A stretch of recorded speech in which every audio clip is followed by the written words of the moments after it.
wonderful to be back again. You think the last time was fun? I bet you kids, you ain't seen nothing yet. Today is gonna be great and off the chain. You are welcome to the Little Learners. The pilot is still Rehan Yusuf. Enjoy the show. Assalamu alaikum wa rahmatullahi wa barakatuh. Welcome to Story by Umi. My name is Asma Yusuf. I've got with me today Yasira, Ridwan, Abubakar, Sophia, and Timmy. Today we're going to be discussing a very interesting story. The story of Prophet Yusuf alayhi salatu wasalam. But before we go ahead, we'll take a quick break and we'll be right back with our story. You're still watching Little Learners. Welcome back. Prophet Yusuf alayhi salatu wasalam at the time was one of the finest young men around them. Apart from this, he had a gentle and nice character, which made him the favorite of his father. Because of this, his older brothers always felt envious and jealous of him. Come on, why is he the only one? We all know that our father likes him too much. Why him? And everything. They didn't like father. His father loved him more than he loved the other ones. The father liked everybody, but he just had a special soft spot for Prophet Yusuf. Not just because he was good looking, but because he was of good character. There's just a light about him that makes him lovable and likable.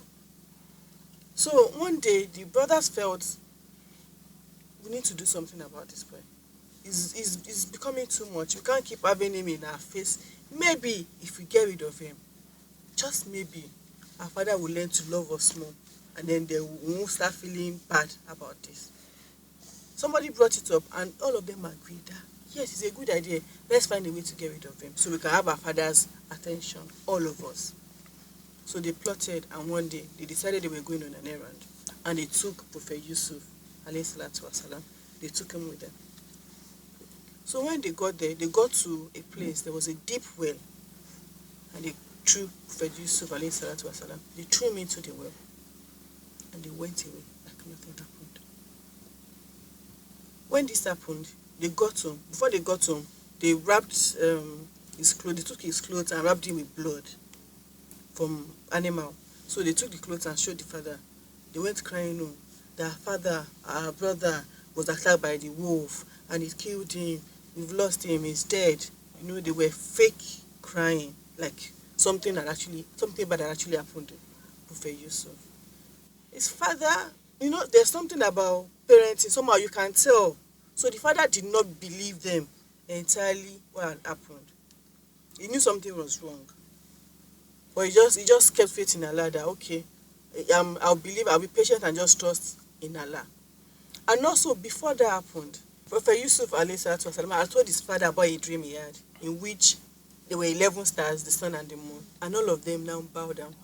The father is a man of wisdom. He understood the dream to mean that okay, at some point maybe all of them will bow down for Prophet Yusuf. So he already knew something was special about his son.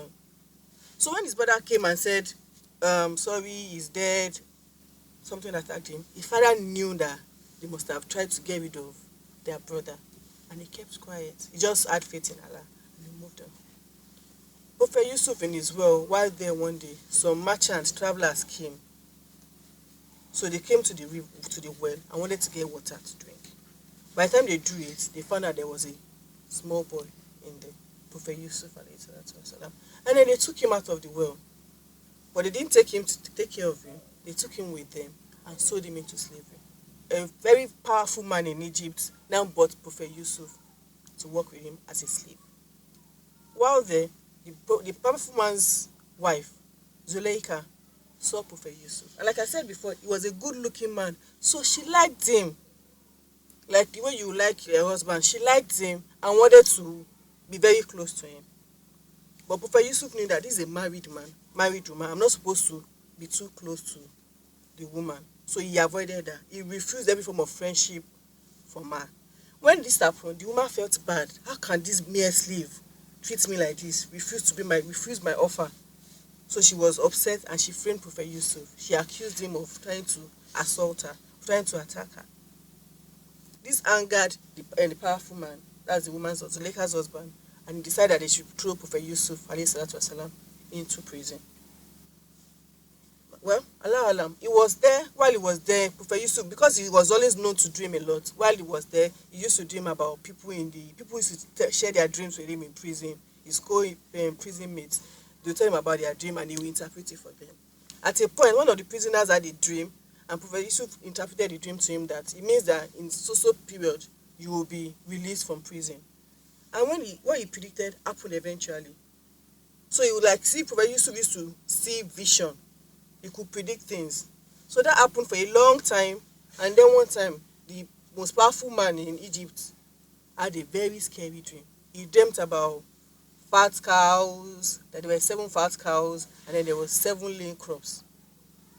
Eventually, but this dream was so scary, he called everybody in the city, his advisors and everybody, that I need to interpret this dream. This dream is really scary. What does it mean? 7 this, 7 that. I'm worried. Nobody in the whole of the city could interpret the dream. They could not tell him what to do. They could not even advise him because nobody knew. One of the men that Prophet Yusuf had dreamt about in the prison that was going to be released and was going to work with sort of like a government was now there. Now remember that while I was in prison, this man predicted I was going to come out and I'll be this important. Why don't I ask for him? Why don't we call on him and see if he can predict this dream? Inshallah, they called Prophet Yusuf والسلام, and asked him to interpret the dream if he understood it. Initially, he didn't want to, but eventually he did. And when they confirmed that he was able to advise the man that, okay, this means that there'll be years of surplus, plenty food in the community. And after that 7 years of surplus, there'll be another 7 years of nothing. So because of this, we need to be careful and make sure that we make provisions for the year when there'll be no food, when there'll be nothing, so that nobody will suffer. The minister at the time was very, very impressed with the prophet and decided that I think we should release this man with so much wisdom that has helped us, with so much wisdom that he has helped us with my dream and how to plan better. He said that for him to be able to plan for us that, okay, let's save so much food and then save this and save that. For everything he has done to support the economy, he felt they should release him and do something meaningful for him. But Prophet Yusuf said that no, before you release me, I'd rather you prove my innocence, that I did not do anything wrong. My innocence is more important to me than my release. And then it was investigated and it was found out that the wife actually lied against Prophet Yusuf والسلام, and then he was released. He was given a special position in the government of Egypt at the time. That was his reward for his innocence, as well as for the interpretation of his dream and the advice he gave the minister at the time. Do you all understand? Yes. Do you like the story? Yes. Okay, I'm sure some of you have questions. I can see your probing eyes. No. Before we take questions, we'll take a quick break and we'll be right back.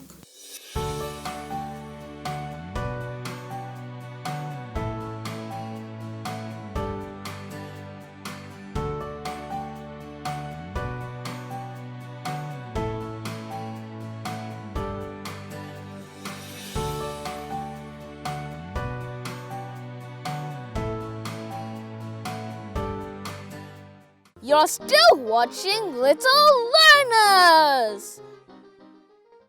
Welcome back. So we've talked about the story of Prophet Yusuf والسلام, how his brothers were jealous of him, and how they eventually threw him in a well. From there, he was sold into slavery. His journey was so funny and turbulent. He was accused falsely, he was put in prison. By the end of the all, he came back a successful man. His innocence was proven, and he was made one of the most important men in the kingdom of Egypt at the time. Do you all understand? Yes. Okay, so I can take your questions now. Why were the brothers jealous? Why were the brothers jealous? Good question. The brothers were jealous for a number of reasons. Part of it being he was very, very good looking, unlike the others. He had what they thought they did not have. Women used to admire him. Everybody used to admire him. He was loved. And then his father could not hide the fact that he was his favorite child. It's human nature, but it's not good. They're supposed to cut. If you're jealous of something, if you're feeling jealous, you just tell yourself that no, Allah knows best. Maybe Allah has given this person that for a reason. So he shouldn't be jealous, but his brothers were jealous and they acted on their jealousy instead of just letting it go.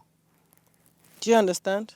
They were jealous of his good looks and they were jealous that his father liked him the most. Any other question? Anyone? Okay, now I'm going to ask you a question. Is there anybody that took any lesson from the story? Yes. Anyone? Yes. Oh, we all did. Interesting. Let's start from my right. What did you learn from the story? To find out about something before you act on it. That's very good. The king at the time, the ruler at the time, should have confirmed truly if Prophet Yusuf والسلام, was guilty of the offense for which he was sent to prison. Brilliant. Thank you. What's your learning? My lesson is that you should not be jealous about what someone has. Very good. You should not be we should always learn to never be jealous no matter what. Whatever we have, be content with it. Okay? Allah knows best. Sometimes Allah gives somebody beauty. Some people He gives them knowledge. Some people He just gives them good attitude. Although we need to act on our attitude as well. But Allah has given us different traits. Some people are tall, some are short, some people are dark, some are light-skinned. Allah knows best why He has made us all the way we are. So we should always be thankful for whatever we have. Okay? Okay, yes, you. I learned that we should not lie.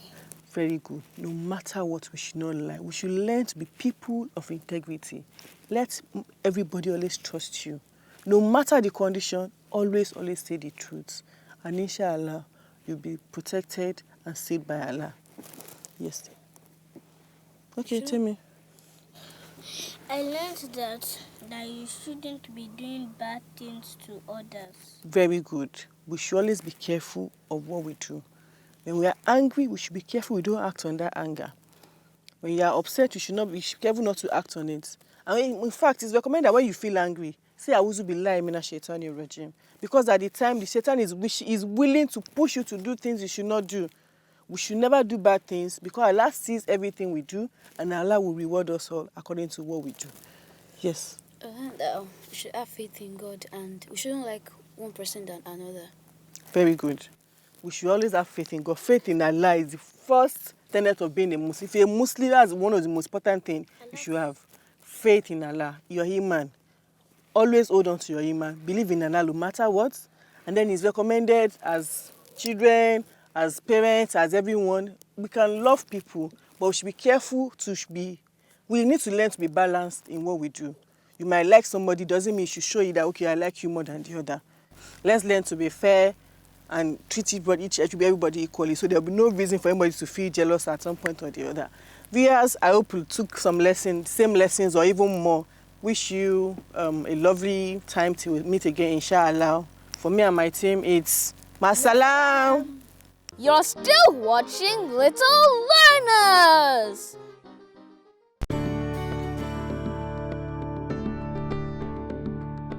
My name is Yusuf. I'm 4 years old. When I want to sleep, I will say Bismika Allahumma Ramutu Wahaya. My name is Temlolu Akunade and I am 7 years old. The title of my speech is The Months in French. Janvier, January, February, March, Avril, April, May, June, Juillet, July, Août, August, September, October, November, December. Those are the months of the years in French. Thank you. Assalamu alaikum wa rahmatullahi wa barakatuh. My name is Mardia Ridwan. I am 10 years old. I'm here to talk about obedience. We must be obedient to our God because He created us. We must be obedient to our mother, we must be obedient to our father, and we must be obedient to our teachers. Thank you. You're still watching Little Learners. While others will tell you goodbye, from me, Rehan, I say see you again on your favorite show, Little Learners. I still remain my humble self, Rehan Yusuf. Be good and have fun. Masalam, my friends!